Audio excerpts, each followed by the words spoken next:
All right.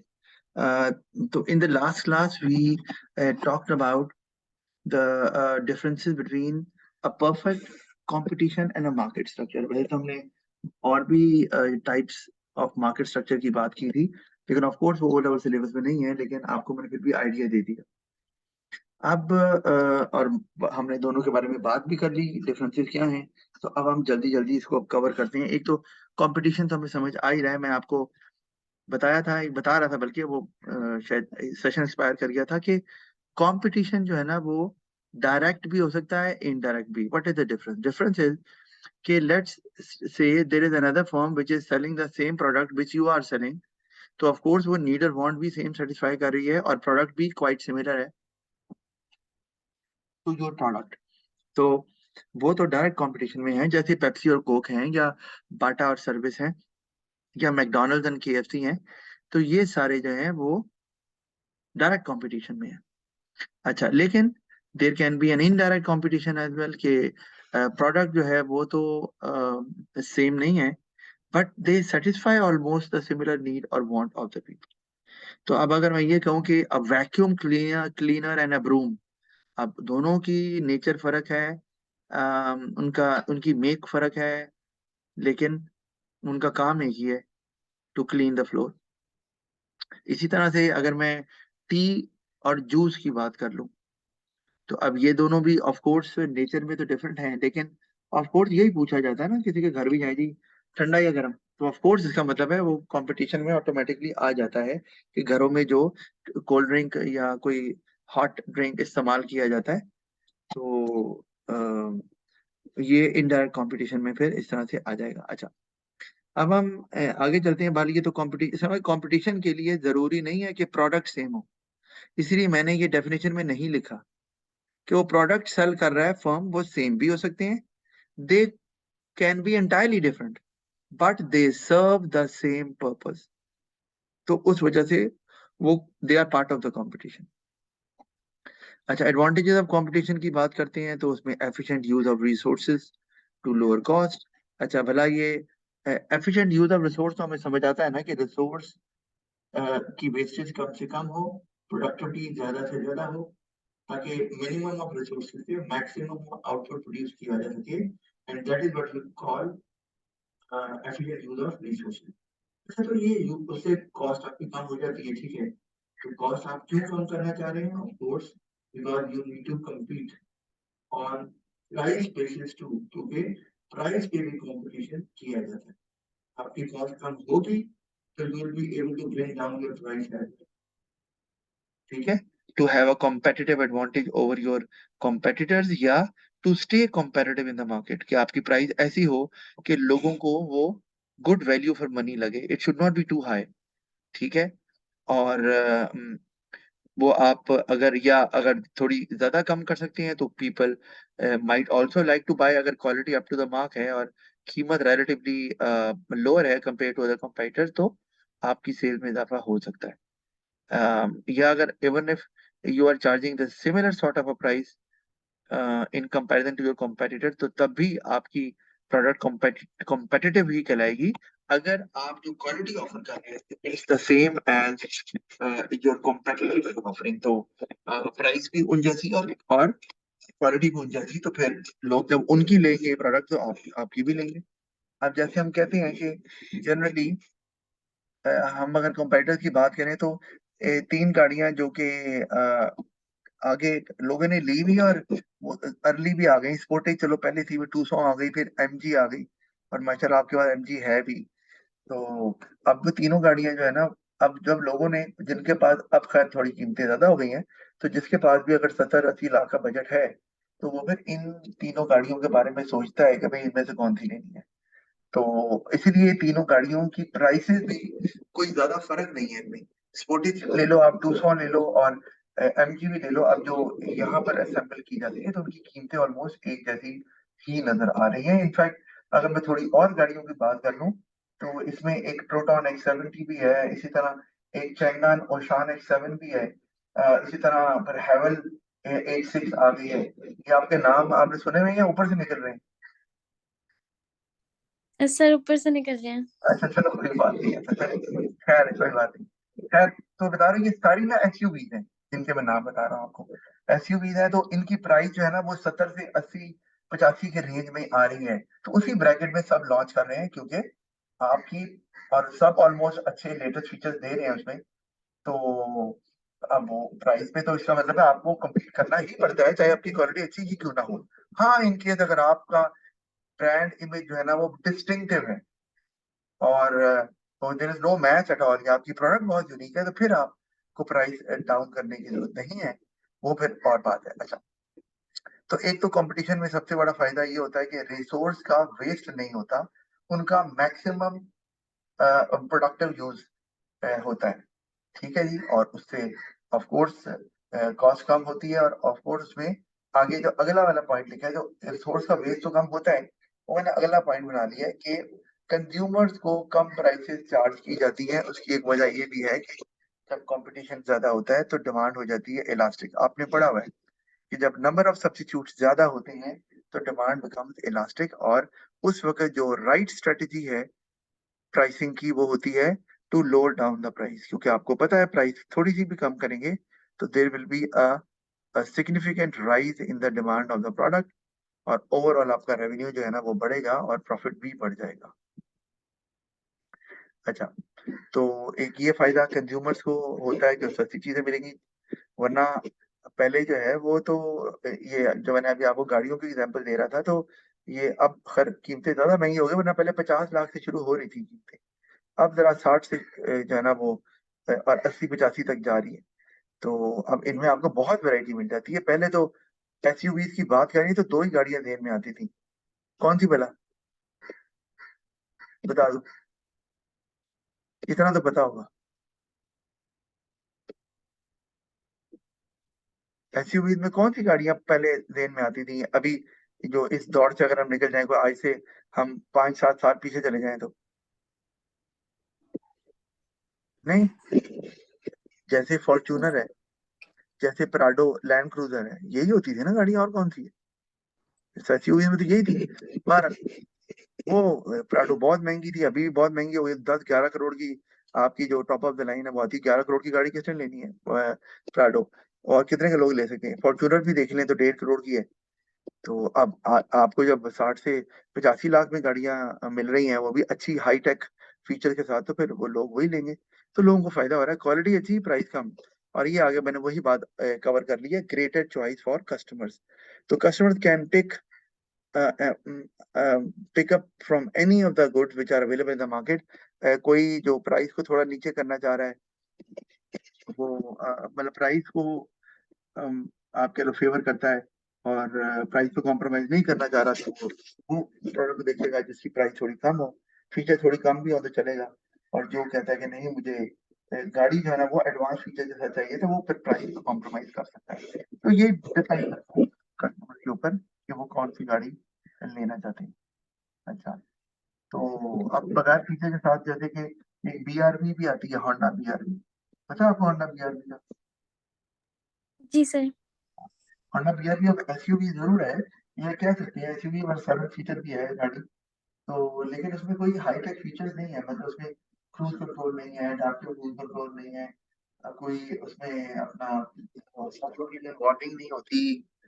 आप, आपकी गाड़ी अगर लेन से हट रही है तो उसे असिस्ट नहीं करती गाड़ी, वगैरह वगैरह जो भी एडवांटेज है वो उसमें कोई नहीं है। लेकिन वो लोग जो है ना वो कहेंगे कि यार चलो फैमिली कार है, 7 सीटर है, यही ले लेते हैं।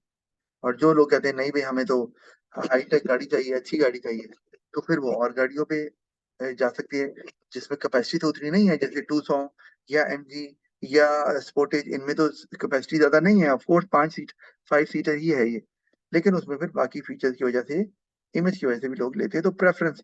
कई लोग कहते हैं नहीं यार हम तो ब्रांड पे जाते हैं।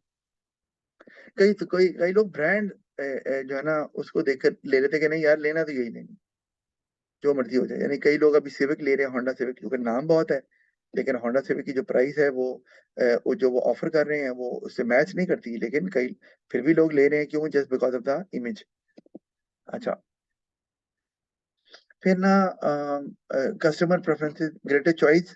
फिर कस्टमर प्रेफरेंस ये क्या है कि जब कंपटीशन होता है तो whatever customers demand, producer start producing it, क्योंकि जब कंपटीशन ज्यादा होता है तो all firms they are customer centred. मतलब अब उन्हें पता है कंपटीशन ज्यादा है तो हम कस्टमर को छोड़ नहीं सकते, वो कहीं या हम डिले नहीं कर सकते किसी चीज को, अगर हमें मार्केट में कोई अपॉर्चुनिटी नजर आ रही है, क्योंकि other competitors can grab it with both hands. तो आप जैसे ही कस्टमर अपनी डिमांड को विजिबल करता है, हाईलाइट करता है, तो साथ ही जो मार्केट है जिसमें कंपटीशन होता है वो फौरन उसको एड्रेस करती है। तो उसकी निशानी यही गाड़ियों वाली एग्जाम्पल ले ले, पहले नहीं थी तो स्पोर्टेज आई, और जब देखा कि स्पोर्टेज बिक रही है और लोग डिमांड कर रहे हैं, तो बस उसके बाद लाइन लग गई। मतलब मैं आपको फिंगर टिप्स पे गिनाऊंगा ना तो आप थक जाओगे, शायद नाम खत्म ना हो, इतनी एसयूवीज आ गई हुई है गाड़ी के अंदर और मजीद आ रही है। अच्छा खैर, तो और इसी को देखा देखिए, आपने BAIC का नाम सुना है? No BAIC sir.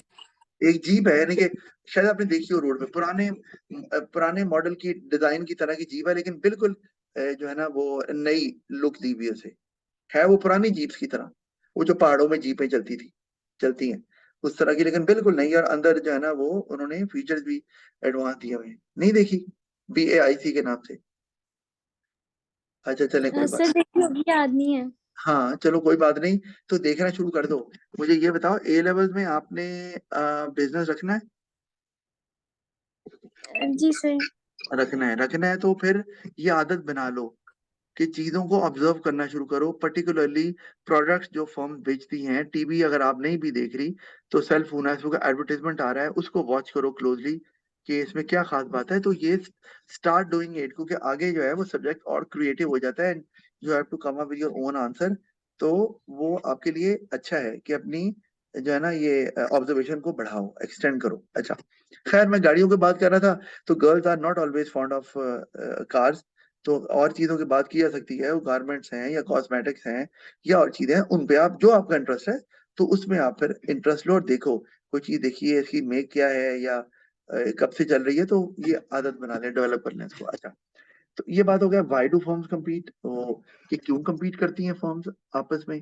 एक तो to increase their customer base, क्योंकि जहां कंपटीशन होता है वहीं पर कस्टमर आते हैं। We always find high footfall in an area where there are lots of competitors there, क्योंकि लोगों को वहां चॉइस मिलती है। तो फिर वो जहां पर कंपेटिटर होंगे आप भी वहां जाना चाहेंगे, तो आपको पता है वहां पर कस्टमर के आपके प्रोडक्ट को देखने के, आपकी शॉप को विजिट करने के चांसेस ज्यादा हैं। लेना ले एक और बात है, लेकिन बहरहाल चांसेस तो बन गए ना ज्यादा, तो आपके कस्टमर ज्यादा हो सकते हैं।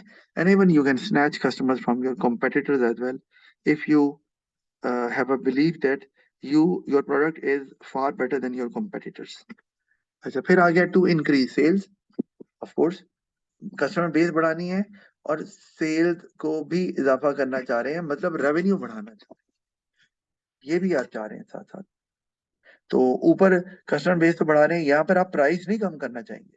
आप कहेंगे कि हमारा रेवेन्यू बढ़े, प्राइस जो है वो ना कम करनी पड़े और प्रॉफिट भी हमारा ज्यादा हो जाए, तो सेल इस तरह से हमारी बढ़ सके। बट ये आसान ही है, to expand market share of course, ये भी आप चाह रहे हैं। और मार्केट शेयर क्यों जरूरी है? क्योंकि it actually creates an image, reputation of the business, कि इस बिजनेस का इतना मार्केट शेयर है। तो of course you would like to buy those products which are bought by majority of the consumers in the market. तो आपको उससे फायदा ये होता है कि मार्केट शेयर अगर आपका हाई है, कि वो प्रॉफिट ज्यादा सेल्स वगैरह होती है वो एक अपनी जगह पे है, लेकिन आपके लिए नेगोशिएशन आसान हो जाती है। अब नेगोशिएशन मतलब आपने जो बार्गेनिंग करनी है with your customer, with your supplier, वो आपको करनी नहीं, इवन विद योर वो करनी नहीं पड़ती। जैसे अगर आप मैन्युफैक्चरर हैं और आपने किसी शॉप को अपने आइटम्स जो है ना वो सेल करनी है, क्योंकि प्रोडक्ट जो है ना they are sold through outlets, तो आपको ज्यादा बार्गेन नहीं करना कि अच्छा जी इतने की ले लें हमसे। उन्हें पता है जी ये बिकती है मार्केट में, तो उनको तो लेनी ही लेनी है, तो इसलिए आपको ज्यादा बार्गेन करने की जरूरत नहीं है। जिस प्राइस पे आप बेचना चाह रहे हैं आप बेचें, नो इश्यूज। तो कस्टमर भी इसी तरह से, तो अच्छा दुकानदार तो आपको कस्टमर हो गया ऑफ कोर्स। तो इस तरह से सप्लायर को भी है कि आप सप्लायर से लेने, सप्लायर को पता है कि भाई इनकी प्रोडक्ट बिकती है और हमारा ज्यादा माल जो है, रॉ मटेरियल जो है वो इन्हीं के थ्रू जाता है आगे, क्योंकि ये प्रोडक्ट बेचते इतना है कि हमारा रॉ मटेरियल जो है ना एक सिग्निफिकेंट पोर्शन यही ले जाते हैं, तो ऑफकोर्स सप्लायर भी आपको फिर रिबेट देता है या डिस्काउंट देता है। इस तरह से आपको तो नेगोशिएशन नहीं करनी पड़ती।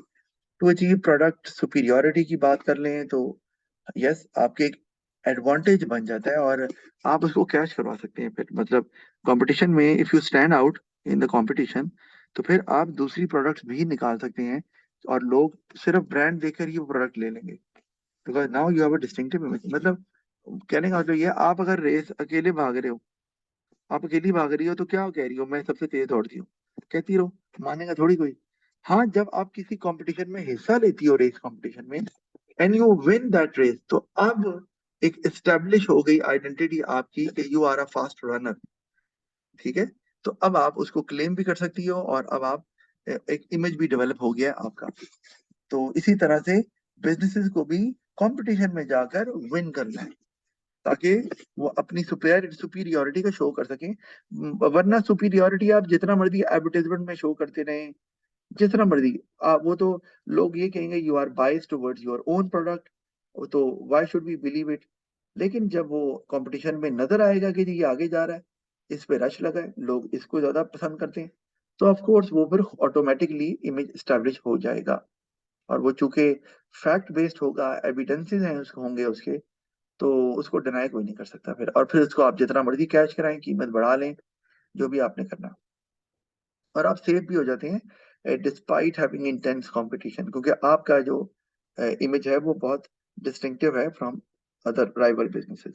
To enhance image, of course superiority image almost एक ही बात है, देख लें तो लेकिन यहाँ मैंने जो ऊपर प्राइस बढ़ाने की बात की थी, वो यहाँ आप इसको इस्तेमाल कर सकते हैं। सारे पॉइंट तो याद करने की जरूरत नहीं है, ऑफ कोर्स आपको पता ही है, तो आप दो तीन भी कर लें तो काफी होते हैं पेपर 2 के लिए। और अंडरस्टैंडिंग अगर आपकी है तो एमसीक्यूज भी आप सॉल्व करने में प्रॉब्लम नहीं। प्रॉफिट को मैक्सिमाइज, ऑफ कोर्स जब आप प्रॉफिट मैक्सिमाइज का मतलब ये होता है कि कॉस्ट को कम से कम करें और प्राइस को ज्यादा से ज्यादा करें, यानी कि the greatest difference between cost and price. तो कॉस्ट आपकी कम तभी होगी जब आप सक्सेसफुल हैं, कंपटीशन में हैं और आपकी एक रेपुटेशन है, तो फिर प्राइस तो आप ज्यादा बढ़ाएंगे क्योंकि आपकी रेपुटेशन डेवलप हो गई है, तो लोग फिर भी लेंगे। और कॉस्ट जो है वो आपकी कम हो सकती है क्योंकि नेगोशिएशन आपको नहीं करनी पड़ेगी सप्लायर से भी, जैसे मैंने आपको पहले बताया। अच्छा, फिर हमारे पास आ गया जी ये टाइप्स ऑफ कंपटीशन। तो दो तरह के कंपटीशन आपको नजर आ रहे हैं, एक प्राइस कंपटीशन है और एक नॉन प्राइस कंपटीशन है। ये वैसे तो नाम से ही पता चल जाता है, लेकिन वैसे आप बता दो,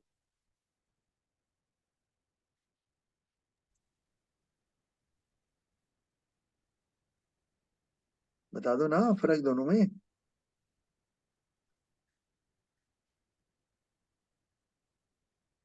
नहीं, ऐसे प्राइस कंपटीशन में जो फर्म्स होती हैं वो प्राइसेस की बेस पे compete करती हैं और ट्राई करती हैं कि उनकी प्राइस लो चार्ज करें ताकि ज्यादा कस्टमर्स मिलें। और नॉन प्राइस कंपटीशन में कस्टमर्स को अट्रैक्ट करने के लिए डिफरेंट स्कीम्स होती हैं। हाँ जी, स्कीम होती है और मैंने लिखी भी हुई है, बाय वन गेट वन या लकी ड्रॉ। लक लक लिख दिया मैंने, ये लकी कर दो उसको। ये ये किधर गया, ये लकी। तो लकी ड्रॉ, फ्री गिफ्ट वगैरह, बिल्कुल। तो वो उसमें प्राइस में कंपटीशन है। अब आप अगर पेप्सी और कोक को ले लो, तो पेप्सी और Coke they are in non price competition. आप कभी भी पेप्सी और कोक की प्राइस में फर्क नहीं देखेंगे, उनकी प्राइस हमेशा सेम रहती है। आप तो वैसे पीती नहीं हो, कभी तो पी होगी आपने, लेकिन उनकी कीमतें सेम है, तो वो प्राइस कंपटीशन में नहीं जाती। ये अच्छी फर्म, वो फर्म जो समझती है कि उनका बहुत क्लोज कंपटीशन है और प्राइस कंपटीशन से दोनों का नुकसान ही होने वाला है, क्योंकि दोनों कीमतें कम करेंगे तो कंज्यूमर का फायदा तो होगा, उन दोनों का नुकसान होगा, तो वो फिर कहते हैं कि एग्रीमेंट कर लेते हैं कि भाई कंपटीशन करेंगे लेकिन प्राइस पे नहीं, बाकी आप जैसे मर्जी करें। तो ये दो वेज हैं जरूर जिसके थ्रू आप कंपटीशन कर सकते हैं। हाँ, अगर आपको ये लगता है कि आपकी कॉस्ट रिलेटिवली बहुत कम है कंपेयर टू योर competitors, तो फिर आप प्राइस पे compete कर सकते हैं, क्योंकि you will have an advantage. बाकी उतनी प्राइस कम कर नहीं पाएंगे, तो आप उससे you can take advantage of it. अच्छा, फिर एडवर्टाइजिंग में इंफॉर्मेटिव और परsuasive, ये भी हमने पढ़ा हुआ है बिजनेस के अंदर, तो जल्दी से बता दो। सर इंफॉर्मेटिव में प्रोडक्ट के बारे में इंफॉर्मेशन होती है, उसकी फीचर्स, क्वालिटी, प्राइस वगैरह, और परसुएसिव में कस्टमर को कन्विंस करने की कोशिश करते हैं कि the product is best for the best satisfies their wants. हाँ, best satisfies, या आप कह लो कि by creating a hype, because they hire maybe a famous model, a celebrity, an actor, a player, और उसके थ्रू वो उस प्रोडक्ट को एंडोर्स किया जाता है। जैसे आपने नाम सुना होगा, मैंने शायद पहले बिजनेस की क्लास में भी जिक्र किया होगा, ब्रांड एम्बेसडर। ये ब्रांड एम्बेसडर क्या होता है? नहीं पता? सुना हुआ है ना नाम? सर जो ब्रांड की एडवर्टाइजमेंट करता है। जी, यानी कि जिसके साथ ऐसा मॉडल, सेलिब्रिटी जिसके साथ आप कॉन्ट्रैक्ट साइन कर लेते हैं कि आप 1 साल के लिए या 2 साल के लिए सिर्फ हमारे प्रोडक्ट को प्रमोट करेंगे, ताकि लोगों के लिए एक सेंस ऑफ एसोसिएशन एस्टेब्लिश हो जाए कि यार ये हमारा फेवरेट, हमारी फेवरेट सेलिब्रिटी है, मॉडल है, प्लेयर है, एक्टर है, और ये इसी प्रोडक्ट इस्तेमाल करता है। तो अगर वो और प्रोडक्ट को भी एंडोर्स करेगा तो फिर वो एक मिक्स इमेज चले जाता है। तो ये परसुएसिव है कि people who follow that model, so they would like to buy those products which are bought by their famous celebrity। तो ये इस तरह से persuasive हो जाता है। लेकिन इन्फॉर्मेटिव में तो आपको क्या करते हैं, you give details of each and everything related to a product. वो कैसे इस्तेमाल होता है, उसका डिजाइन क्या है, कंफर्ट लेवल क्या है, ये इसमें क्या खसूसियत है, वगैरह वगैरह डिटेल में, ताकि लोगों को बताया जाए कि ये किस तरह से उनकी नीड्स को बेस्ट सेटिस्फाई कर रहा है। परसुएसिव में तो शायद बेस्ट सेटिस्फाई ना करे, लेकिन वो ले रहे हैं किसी और पर्पज की वजह से, बिकॉज ऑफ वो जो सेलिब्रिटी दिखाई जा रही है, तो उसको देखकर वो लेना जा रहे हैं। अच्छा, अब पावर ऑफ एडवर्टाइजिंग। एडवर्टाइजिंग क्यों की जाती है? Because a significant amount of a business budget is spent on advertising। अच्छा, मुझे ये बताओ, मेरी आवाज बिल्कुल क्लियर आ रही, कहीं रुक तो नहीं रही? No sir. अच्छा, गुड। पीछे को मसला चल रहा था। अच्छा, चलें। तो अब क्या, एक तो है प्रोडक्ट डिफरेंशिएशन, ये आपको समझ आती है? क्या मतलब है? मतलब मैं आपको एक एक सवाल पूछ रहा हूँ आपसे। मैं आपसे कहता हूँ ब्यूटी सोप, क्या ध्यान में आ रहा है? कोई एक नाम तो बता दो। Sir lux. Lux. Okay, fine. तो अगर इस तरह मैं कहूँ जी कॉस्मेटिक्स, तो उसमें क्या ब्रांड ध्यान में आ रहा है? या मैं कहता हूँ, चलो ऐसे कह देता हूँ, स्किन वाइटनिंग क्रीम, बता दो।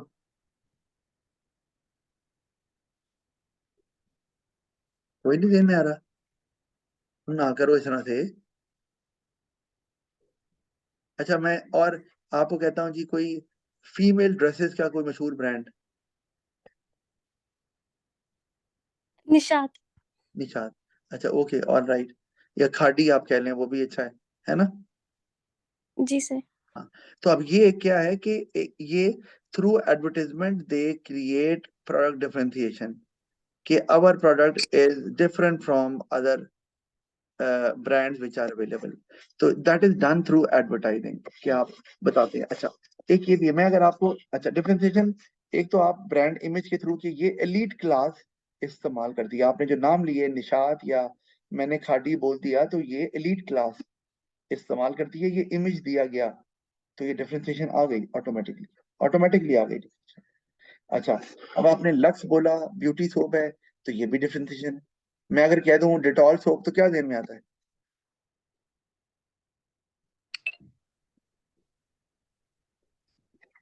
बता दो। डिटॉल सोप कौन इस्तेमाल करता है? लाइफ बॉय कौन इस्तेमाल करता सर मिडिल क्लास फैमिलीज। है? Middle class family. अच्छा, ठीक हो गया अभी। चलो ठीक है, अभी मैं भी इस्तेमाल करता हूँ फिर। अच्छा, चलें। आप बात सुनो, मिडिल मिडिल अथवा बात सुनो। लक्स आपने कहा ब्यूटी सोप है, हर कोई इस्तेमाल नहीं करता। लाइफ बॉय और डिटॉल, इनका फोकस होता है that the soap kill germs. ठीक है? तो उसको इस्तेमाल करने से फ्रेग्रेंस आए ना आए, स्मेल अच्छी होना हो वैसे तो बुरी नहीं होती, लेकिन वो फोकस करते हैं। डिटॉल, आपको पता नहीं है कि ये डिटॉल वे बैक मशहूर था फॉर इट्स लिक्विड एंटीसेप्टिक। कि आपको कोई इंजरी हो गई है, कोई कट आ गया है, तो डिटॉल यूज करें, है कि नहीं ऐसे? जी सर। कोई आपके और ध्यान में आ रहा है लिक्विड को ऐसा जो एंटीसेप्टिक हो, इस तरह जख्म पे लगाना जाए डिटॉल का? बताओ, कोई भी नहीं। तो उससे उन्होंने डिटॉल सोप भी निकाल दिया। अब लोगों के ध्यान में इंप्रेशन यही है डिटॉल है तो ये भी हमें बचाएगा। यानी कि क्लीनलीनेस की तरफ ध्यान देते हैं। कभी आप गौर करो तो वो आपके हाथ में ना दिखाते हैं, कोई बच्चा को बड़ा हाथ धो रहा है तो वो एक सुई सी चलाती है राउंड द क्लॉक के बीच में, वो एक लाइट डाल के जर्म्स शो करते हैं और दिखाते हैं जर्म्स कैसे किल हो रहे हैं। तो वो यही फोकस कर रहे हैं। तो डिफरेंशिएशन मौजूद है। तो ये एडवर्टीजमेंट का काम है, they create that differentiation and then people decide कि हमें कौन सा प्रोडक्ट लेना है। अच्छा, इसी तरह मैं कहता हूँ आपको मेडिकेम, क्लोजअप, क्या फर्क है दोनों में?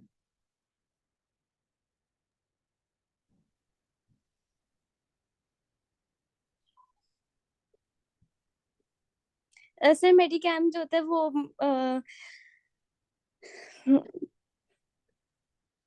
वो होता है किस लिए?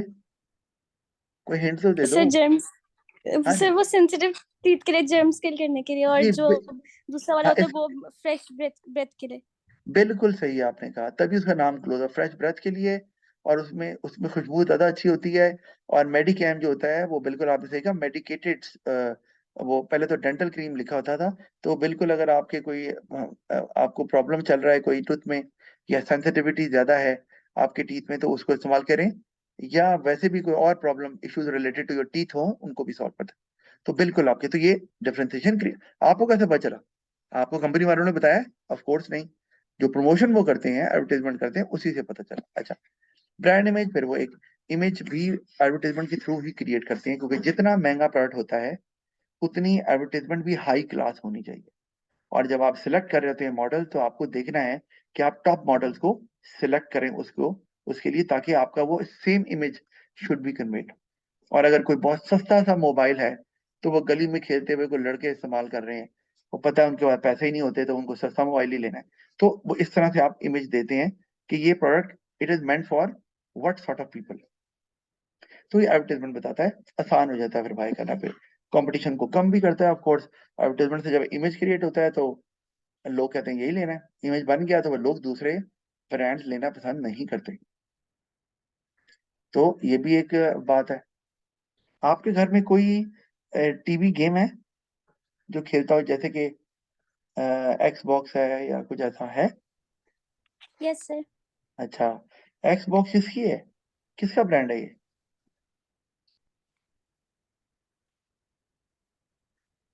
नहीं पता? गेम तो नो आपके सर। घर में है, आप खेलती हो गेम एक्सबॉक्स? नहीं सर, भाई खेलता है। अच्छा चलो, भाई खेलते तो देखती तो। चलो पर अब देखना, मैं नहीं बता रहा, अब खुद ही देखना। अच्छा चलो। अच्छा ठीक हो गया। अब आगे तो, अच्छा, कंपटीशन कम होता है एडवर्टाइजमेंट की वजह से, क्योंकि इमेज एक बन जाता है आपके ध्यान में। और अब आप कहते हैं भाई हमने यही लेना है। जैसे मैं कहता हूँ मिनरल वाटर, तो सबसे टॉप पे आपको क्या नाम ध्यान में आता है? बोल दो। नेस्ले। नेस्ले। उनकी एडवर्टाइजमेंट की वजह से इमेज एक बन गया हुआ है। और इमेज भी उनका कैसा है, नेस्ले, आगे उनका स्लोगन क्या है छोटा सा, बोलो, क्या कहते हैं नेस्ले के साथ? वो कहते हैं प्योर लाइफ। मतलब उनका पानी प्योर है, उसमें किसी किस्म की कोई पॉल्यूटेंट्स नहीं है, उनका प्रोसेस बहुत स्मूथ है और फ्लॉलेस है, यही वो बताना चाह रहे थे। उसके ऊपर कोई नहीं है पाकिस्तान में। और बाकी आप ले लें जो पेप्सी और कोक ने भी निकाले हुए हैं, लेकिन वो दफानी है या, लेकिन वो ये टॉप पे है, नेस्ले जो बिकता है। अच्छा, कंज्यूमर ब्रांड लॉयल्टी आ जाती है फिर। ऑफ कोर्स एडवर्टाइजमेंट के थ्रू ही आप जो नाम सुनते हैं आप उन्हीं के लॉयल बनते हैं। और फिर आप प्राइस ज्यादा भी करते हैं तो लोग फिर भी आपकी प्रोडक्ट लेते हैं, क्योंकि वो लॉयल हो जाते हैं। और एडवर्टाइजमेंट एक और काम करती है कि वो आपकी डिमांड को राइट साइड पे शिफ्ट करती है। और राइट साइड पे शिफ्ट करने से क्या होता है, आपकी प्रोडक्ट ज्यादा बिकती है। ध्यान में आ रही डायग्राम? Yes sir. अच्छा, आगे ये ना, इस तरह से 8 नंबर का सवाल भी आ जाता है कि discuss whether competition is always useful. या discuss whether competition is always wasteful, इस तरह का सवाल आ जाता है। तो आपको दोनों साइड बतानी होती है इस तरह के क्वेश्चन की। तो अगर हम इसको देखें तो competition is not all bad, as there are some advantages and disadvantages. आप उसमें पहले जैसे वैरायटी और चॉइस वो हम पहले पढ़ चुके हैं ऊपर, ठीक है ना। वो प्राइस कम होती है, लोअर द प्राइस, वो भी हम ऊपर बात कर चुके हैं, तो हम फिर भी बात नहीं करते। फिर कंज्यूमर सोवरेंटी, ये क्या है, हम ये भी बात की ऊपर। कंज्यूमर बादशाह है, बादशाह किसकी है, कंज्यूमर की। कंपटीशन में what ever consumer require it is provided by the businesses, हमने बात इस पे पहले कर ली है। तो अगर हम नुकसान देखें तो एडवर्टाइजमेंट से इमेज तो क्रिएट हो जाता है, लेकिन एडवर्टाइजमेंट की कॉस्ट कौन पे करता है। हम तो फ्री में ऐड देखते हैं, मैंने शायद आपको पहले भी बताया था, हम फ्री में ऐड नहीं देखते, ऐड के पैसे हम देते हैं। बताओ कैसे।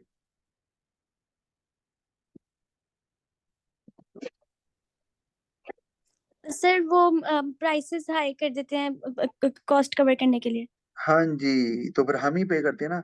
जिनके ऐड टीवी पे आते हैं हम वही प्रोडक्ट्स बाय करते हैं, और उनकी प्राइस हमेशा ज्यादा होती है compare to other product, ordinary product जिनकी एडवर्टाइजमेंट नहीं हो रही होती। तो हम एडवर्टाइजमेंट की प्राइस हम पे करते हैं। नुकसान, फिर too many resources wasted on advertising, सारी बात है। जब कंपटीशन होता है तो आप एडवर्टाइजमेंट पे बहुत ज्यादा खर्च करते हैं, जो कि और प्रोडक्ट बनाने पे इस्तेमाल कर किए जाने चाहिए, कोई और products which are needed by the people, लेकिन वो एडवर्टाइजमेंट पे ही बेतहाशा खर्च हो जाते हैं, जिसका कस्टमर को ऐसा कोई खास फायदा नहीं होता। मतलब दिन में 36 दफा ऐड आप एक चलाई जाएंगे, उसका क्या फायदा, हमें कोई फायदा नहीं। बस उन्होंने चलाने कि दूसरी फर्म चला रही है तो हमने भी चलाने। तो ये रिसोर्स का वेस्ट हो रहा है। प्रोडक्शन तो हो रही है ना, जाया हो रहा है, रिसोर्स तो लग रहे हैं ना उस पे। फर्म प्रोड्यूस, अच्छा सेल सिमिलर, ये भी है कि कई फर्म्स हैं वो एक जैसे प्रोडक्ट बनाते हैं और सारे कहते हैं हमारा प्रोडक्ट अच्छा है, दूसरे का गंदा है, वो कहता है कि हमारा अच्छा है उसका गंदा है। फिर हम कंफ्यूज हो जाते हैं, समझ नहीं आती। और ये तो एक प्रॉब्लम होती है जो हम कर सकते हैं। और साथ में ये कि आप जब फर्ज किया मार्केट में 500 लोग हैं और कंपनीज हैं, और सारी कंपनी, फर्ज किया 10 कंपनीज हैं और वो सब 500 500 प्रोडक्ट बना रही हैं, तो सबके तो नहीं बिकने ना। लेकिन हर एक की कोशिश है सारे हमसे लें, ठीक है। तो उससे वो प्रोडक्ट्स ज्यादा बन जाते हैं और वो रिसोर्स फिर जाया हो रहा है, ज्यादा उसको कहीं और इस्तेमाल करना चाहिए। जब कस्टमर ही 500 हैं तो 10 कंपनी अगर 500 500 चीजें बनाएंगी तो ये तो 5000 प्रोडक्ट बन जाएंगी, तो क्या करेंगे इसका। और उसके बाद बाद कंपटीशन में पाकिस्तान में तो होता है ऐसे मिसलीडिंग एडवर्टीजमेंट की जाती है, कस्टमर को पता नहीं होता कुछ चीजों का और वो बताया नहीं जाता, और वो जब चीज बाय कर लेते हैं then they come to know कि अच्छा ये मसला था। सही। तो वो कस्टमर बात कर देख कर, जैसे कि कोई शैम्पू का ऐड है और उसमें कोई दिखा रहे हैं कि एक लड़की है, उसके बाल बाल जो हैं वो ग्लिटर कर रहे हैं, और बिल्कुल एक मिरर की तरह आपको रिफ्लेक्शन दे रहे हैं। तो अब कोई लड़की ले लेती है वो शैम्पू, और उसके बाद जब इस्तेमाल करती है तो उसको वो लुक नहीं मिलती। तो ऑफ कोर्स वो कहाँ से मिलनी है, वो तो एग्जेजरेशन की हुई है ना उन्होंने। तो ये एक और इशू है एडवर्टाइजमेंट में, कि बेचने के लिए अपने प्रोडक्ट को समटाइम वो एग्जेजरेट करते हैं, इनफैक्ट समटाइम नहीं, ऑल द टाइम एग्जेजरेट किया जाता है इसको। तो जो कि लोगों के लिए फिर ट्रबल सम बनता है, क्योंकि उनको वो चीज मिलती नहीं है फिर जिसके लिए उन्होंने बाय किया था। अच्छा, फिर हमारे पास आ जाता है जी फैक्टर्स इन्फ्लुएंसिंग प्राइसिंग डिसीजंस। अच्छा, प्राइस सेट करते हुए किन चीजों का ख्याल रखना है। एक कंपटीशन, ऑफ कोर्स, कि कंपटीशन में उनकी प्राइस क्या है तो उसके अराउंड ही आप प्राइस रखेंगे ना, थोड़ी सी ज्यादा या थोड़ी सी कम या इन बिटवीन, यही है ना ऑफ कोर्स, क्योंकि आपको पता है कि डिमांड इलास्टिक है, तो प्राइस ज्यादा तो बहुत रख नहीं सकते। फिर आपको कॉस्ट भी देखनी है कि आपकी प्राइस कॉस्ट से ज्यादा ही होनी चाहिए ना of course, to get reasonable amount of profit. भाई प्राइस कॉस्ट से कम तो नहीं हो सकती ना, उसके लिए you need to know your cost. फिर willingness and ability of the consumers to buy product, ये भी देखना है आपने कि जी कंज्यूमर जो है वो कितनी पे कर सकते हैं, तो वो भी आपको देखना है। तो अब वो चीज वो चीज तो बाहर बिकती है जितने की, हमारे यहाँ वो उतने की नहीं बिकेगी। हमारे यहाँ ब्रांड जो है वो उसको सस्ता करके बेचेगा, क्योंकि उसे पता है कि यहाँ पर जो इनकम लेवल है वो उतना हाई नहीं है कंपेयर टू डेवलप कंट्रीज। तो जिस तरह लीवाइस बड़ा मशहूर ब्रांड है, तो उसकी अगर जीन्स आपने लेनी है तो आपको 30,000 की, 35,000 की, 40,000 की या इससे भी ज्यादा की जीन्स, एक पेयर ऑफ जीन्स मिल रही है, तो अब पाकिस्तान में आपको वो उसकी प्राइसेस कम करके 15,000 कर देंगे। तो आपको ये भी देखना पड़ता है कंज्यूमर की परचेजिंग पावर भी, और विलिंगनेस की, कंज्यूमर कितना फैशन ओरिएंटेड है, ये कितना उस प्रोडक्ट पे स्पेंड करने के लिए तैयार है। मतलब कि हो सकता है कंज्यूमर के पास पैसा भी हो, लेकिन क्या वो कंज्यूमर समझता है कि it is worth spending on that product. अच्छा, फिर ऑब्जेक्टिव भी देखना होता है कि आपका बिजनेस का ऑब्जेक्टिव क्या है। मतलब बिजनेस जो है वो अगर तो चाहता है प्रॉफिट मैक्सिमाइजेशन, तो प्राइस बढ़ाएगा, ऑफ कोर्स आपको पता है। अगर वो चाहता है सेल्स मैक्सिमाइजेशन, सेल्स को बढ़ाना, तो फिर वो कीमत कम करेगा। कीमत कम करने से सेल में ऑफ कोर्स इजाफा होगा। तो ये डिपेंड करता है। फिर टैक्सेस एंड सब्सिडीज हैं, टैक्सेस लगेंगे, तो आपको टैक्सेस अपने पल्ले से क्यों देने हैं? आप टैक्स लगेंगे तो कीमत बढ़ाएंगे आप, ऑफ कोर्स। और सब्सिडी अगर गवर्नमेंट देगी, क्योंकि फाइनेंशियल सपोर्ट होती है गवर्नमेंट की तरफ से, तो आप कीमत को कम भी कर सकते हैं। ठीक है, आगे हमारे पास डिमांड बेस्ड स्ट्रेटेजी सारी की सारी हैं, और ये थोड़ा चैप्टर लंबा ही था, मैं देख ही रहा था पेज है। चलिए बहरहाल, ये ना हम फिर स्ट्रेटेजी, जो कि नया टॉपिक है ना, तो इसको फिर हम इंशाल्लाह ताला अगली क्लास में कवर करते हैं। खुदा हाफिज। Okay sir.